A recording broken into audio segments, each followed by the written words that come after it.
Halos isang linggo nang babad sa baha ang mga paani na Marivic at Edith dahil sa walang tigil na ulan at baha sa San Agustin, Malabon.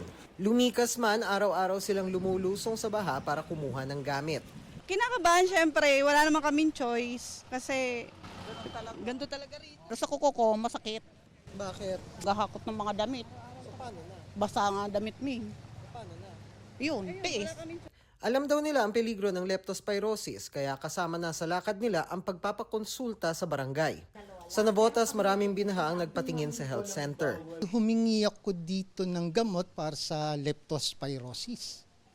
Yun lang, dahil nga sa laging baha sa lugar namin, so kinakailangan din namin ng proteksyon. May mga health worker din pong mga naka-assist din doon, kumukuha din po dito para syempre yung mga tao hindi makalabas sa sobrang taas ng baha. Sa Dagupan City, nangangamba rin ang mga residente sa banta ng leptospirosis. Napipilitan daw silang lumusong para makabili o makapasok sa trabaho.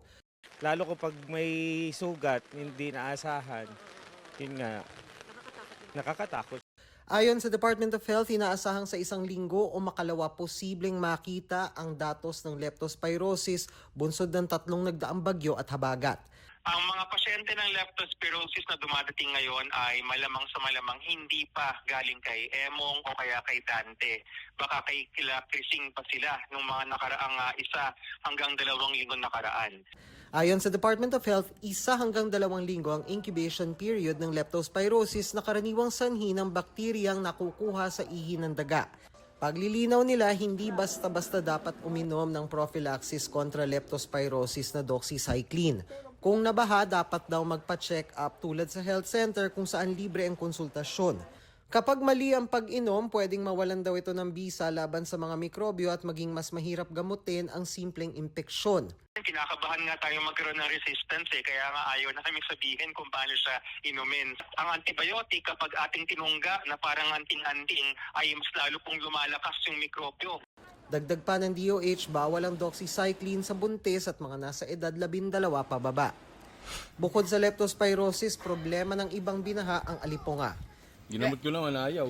Araw-araw nababasa. Ganun na po talaga ang trabaho namin. Hindi naman po kami hindi. Masakit, oo. Parang ganun, mahapdi na Makati. Pwede po itong mag-lead po ng magkaroon po ng infection sa kanilang mga paa. Once na nagkaroon na po ng fever, na nagkukos po yung mga yung mga sugat nila. Kailangan na po silang kumonsulta po sa City Health Office po.